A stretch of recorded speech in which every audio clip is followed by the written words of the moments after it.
তো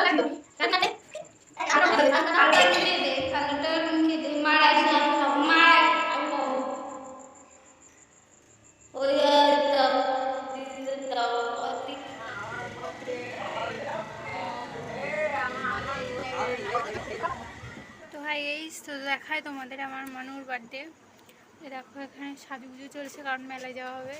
ওই যে আমার আয়ুষ লেগে গেছে, আর এই যে দিদি সাজছে, আর এই যে হচ্ছে গিয়ে বনি আর বুনু, এই যে আমার মানু বার্থডে বয়, আর পিছনে মাই মাম।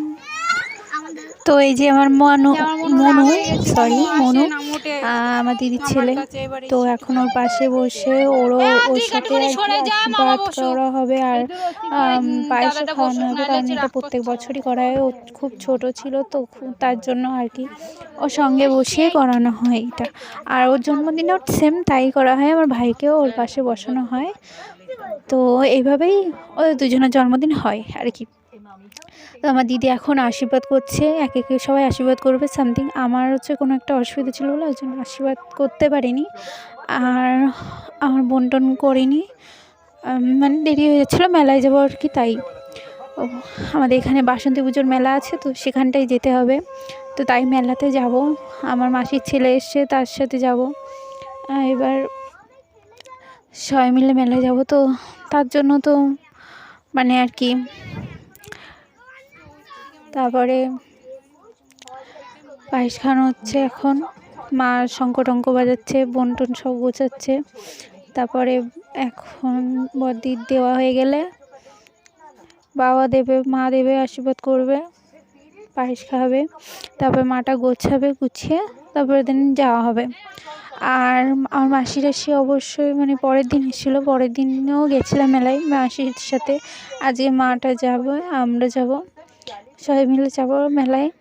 মেলায় গিয়ে বেশি কিছু তেমন কিছু কিনিনি, তা একটু ফুচকা বেশ কি খেয়ে তারপর চলে এসেছিলাম। তারপরে দেখো জল খাওয়ানো হচ্ছে, আমার মানুর বার্থডেটা এবার তেমনভাবে না করা হলেও একটু স্পেশাল হয়েছে, কারণ বাসন্তী পুজোর মেলায়ও গেছিলাম, এমন সময়ই পড়েছে। আর তারপরে দিন ওর জন্মদিন উপলক্ষে অজয় ওকে বার্থডে গিফট করেছে। আমি বলেছিলাম আর কি যে তোর এবার কোনো কিছু দিতে হবে না, চিড়িয়াখানায় যেতে চেয়েছিলো, তো চিড়িয়াখানায় নিয়ে চল, আমি কিছু পয়সা দেবো। তো ওই নিয়ে গেছিলো সব খরচা দিয়ে, আর আমি হয়তো 200-300 টাকা মতন দিয়েছিলাম, 200 টাকা নিয়ে সামথিং 300 টাকা এরকমই হবে দিয়েছিলাম, আর বেশি কিছু দিইনি। আর সমস্ত খরচা ওই দিয়েছিল, আর আমার মা বানিয়ে দিয়েছিল, মানে সেটাও ওই ব্লগেই বলবো যে কী বানিয়ে দিয়েছিলো, কী কী খেয়েছিলাম বা কী করেছিলাম। তো সে ব্লগটার জন্য তোমরা অপেক্ষা করো, আর সেটা খুব শীঘ্রই দেবো। আর এডিট করতে আমার একটু দেরি হচ্ছে, কারণ আমার ফোনে অসুবিধা ছিল জানোই, তার জন্য ভিডিও দিতে পারছিলাম না, ব্লগও করতে পারছিলাম। তারপরে এখানে আমার ভিডিও অনেক ডিলিট হয়ে গেছে, আমার ভিডিও ডিলিট করে দিয়েছে আমার বোন ইচ্ছা করে, কি দুষ্টুমি করে, যাই হোক। আর তখন বাবা মা আশীর্বাদ করছে, তো আমার বাবা আশীর্বাদ করার সময় একটু কৃষ্ণ মন্ত্র বলে আর কি আশীর্বাদ করা, তো মানে দীক্ষা টিক্ষা নিয়েছে ওই জন্য, তো তাই আর কি দেরি হচ্ছে। তো তারপরে আমার মনুর সাথে একটুখানি দুষ্টুমি করে মনুরে পায়েস জল মিষ্টি খাওয়ালো, তো খুব বিরক্তি হয়, তো তবুও। আর এখানে এবার কেক কাটা হবে, আমার মানু কেক কাটবে, তারপরে মোমবাতি লিবালো, এবার হচ্ছে কেক কাটবে। তো দেখো দুজনের হাতের উপর রেখে আর কি ওটাই করা হয় প্রত্যেক বছরই, কারণ আমার মনে যখন ছোটো ছিল না, তখন হচ্ছে গিয়ে মামার বার্থডে পালন হচ্ছে, আর তখন ওর বার্থডে পালন হতো না, তাই ও কেক কাটবে, খুব আনন্দ। আর মামার কাটতে দেবে না এই করে, আর সেই থেকে ওরা দুজন একসঙ্গেই করে কাটে। কখনো কখনো তো এমনও হয়েছে যে মামার কেকটা ওই কেটেছে, আর মামা ওর হাত ধরে রেখেছে, তবুও এইভাবে করা হতো। এখনও একটু বুঝে বলে তাই ওর হাত ধরে মানে মামার হাত ধরে আর কি কেটে দেয় কেকটা। তো তাই না, এবার সবার কেক খাওয়ানো হচ্ছে। তো আমার বোন ওই যে দেখো এঞ্জেল সীমা বাইরে পিছনে বসে আছে, ওর সেজদি ওকে খাইয়ে দিল।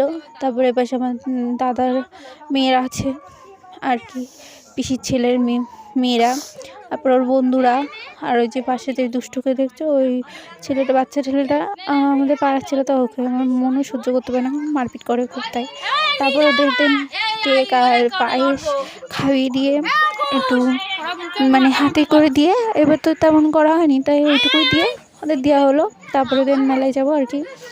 আর এখানে আমার বন্ধুবান্ধব এসে তারাও খুবই মানে আর কি আনন্দ হচ্ছিলো।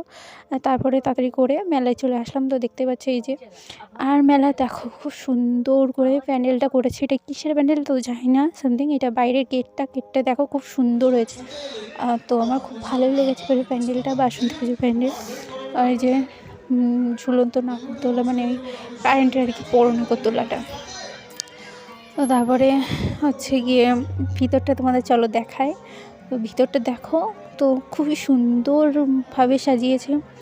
বাসন্তী পুজো বলতে দুর্গা ঠাকুরের আরেকটা রূপ, দুর্গা ঠাকুরের মূর্তি করা হয় সব কিছুই সামথিং সেইভাবে পুজোটা করা হয়। আর দেখো উপরে কি সুন্দর ছোট ছোট ঝাড়বাতি বলে কি বলে যাই না, যে ঝাড়বাতি হবে হয়তো। তারপর সেরকমভাবে করেছে যে আমার বোনও সীমা, ও তো ভিডিও করতে ব্যস্ত। আর আমার ছোটো বোন টোন অতটা মানে ভিডিওটা নিতে পারিনি, সেগুলো নিয়েছিলাম তো সেই ভিডিওগুলো তো নেই।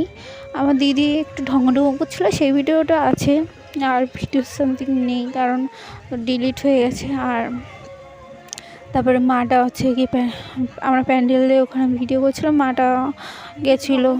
হ্যাঁ, দিদি হচ্ছে কি মানে মা আর পুচু টুচু ছোটো বোন আর কি, ওরা প্যান্ডেলে ওখানে গান টান শুনছিলো। তারপরে আমরা প্যান্ডেলের ভিতরে আসলাম। দেখো মায়ের প্রতিমাটা খুব সুন্দর করে গড়েছে। তো এখানটায় আমার বোন দেখো আমার মাথা খেয়ে নিচ্ছে, বলছে, তারপরে কত কিছু আর কি একটা। তো তোমাদের এই ভিডিওগুলো যদি ভালো লেগে থাকে অবশ্যই একটু প্লিজ সাপোর্ট করো, আর লাইক করে দিও, আর শেয়ার করে দিও, অ্যান্ড সাবস্ক্রাইব করে দিয়েছে। আমার দিদি দেখো ঢং করছে। তো এর ওপরটায় উঠে একটু কটা ফটো তুললাম। তো দেখো তোমাদের সাথে সেই ফটোগুলো শেয়ার করি চলো। এটা কেকের ভিডিও মানে ফটো আর কি, ভিডিও না সরি। আর এটা হচ্ছে গেটের প্যান্ডেলের।